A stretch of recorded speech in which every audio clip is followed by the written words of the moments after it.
The Galactic Academy's training yard fell silent as the predator cub's snarl echoed across the crystalline grounds.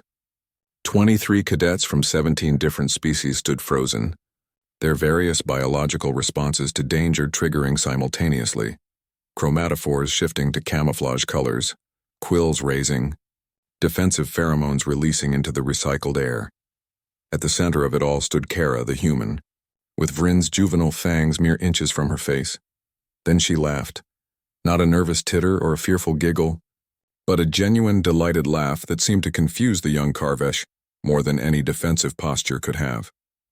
Vryn's obsidian eyes widened, his ridge-crested head tilting in that peculiar way predators did when encountering something unexpected. "Your turn," Kara said, dropping to a crouch. Her eyes sparkled with something the other cadets couldn't quite identify. Was it madness? A death wish? Then she bared her own teeth and released a sound from deep in her throat, a growl that was objectively pathetic compared to Vryn's, but somehow carried a weight that made several cadets step back involuntarily. Vryn's tail, which had been lashing in play aggression, suddenly stilled. The cub's ear equivalents perked forward. Then, in a movement too fast for most species to track, he pounced. Cadet Thesic of the Gentle Choir nearly activated the emergency protocols. Her people had survived for millennia by recognizing predator behavior and fleeing with elegant efficiency. Every instinct screamed that she was witnessing a death. Her three-fingered hand hovered over her comm badge. But Kara had rolled with the impact, using Vryn's momentum against him, and now the two were tumbling across the training mat in what could only be described as play, actual play, with a creature whose species had dominated the northern spiral arm for 3,000 years through sheer predatory excellence. "Impossible," whispered Cadet Zinmora, his translator struggling with his species' subsonic frequencies. "Karvesh young are trained from hatching to kill. This isn't wrestling," supplied Lieutenant Cross from the observation deck, the Centaurian officer's mandibles clicking in what might have been amusement. "The human is wrestling with a predator cub. Of course she is." On the mat, Kara had managed to pin Vryn for precisely 2 seconds before the cub twisted with that liquid grace all Karvesh possessed, reversing their positions. His foreclaw pressed against her shoulder, gently, so gently that it drew no blood despite the molecular sharp edges. "Yield?"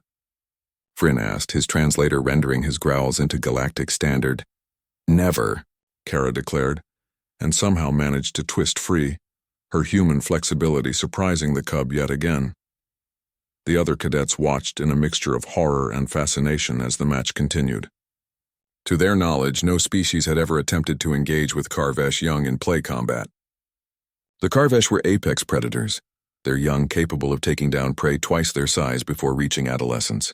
Their culture valued strength, hunting prowess, and dominance.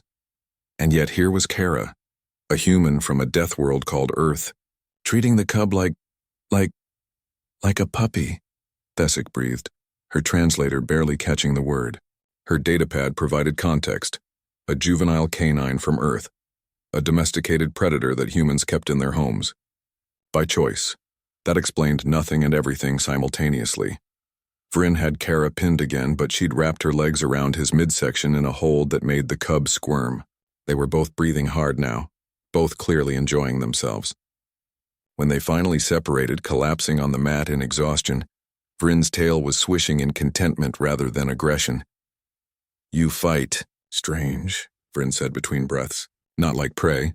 Not like predator. Like a human," Kara finished, grinning up at the domed ceiling. "We're persistence hunters, Vryn. We don't give up, ever." The cub considered this. His species files on humans were still incomplete. The species had only joined the galactic community 3 standard cycles ago. But certain facts were becoming increasingly clear to anyone who bothered to look. Humans came from a world that had tried to kill them in every possible way.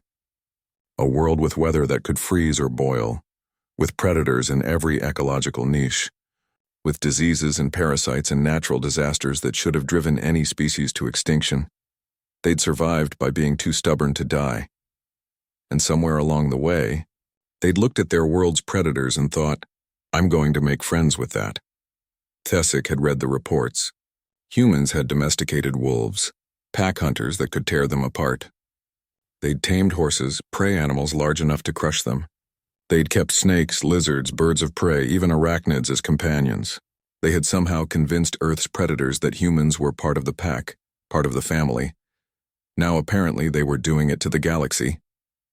Vryn stood, offering Kara a foreclaw. She took it, letting him pull her up.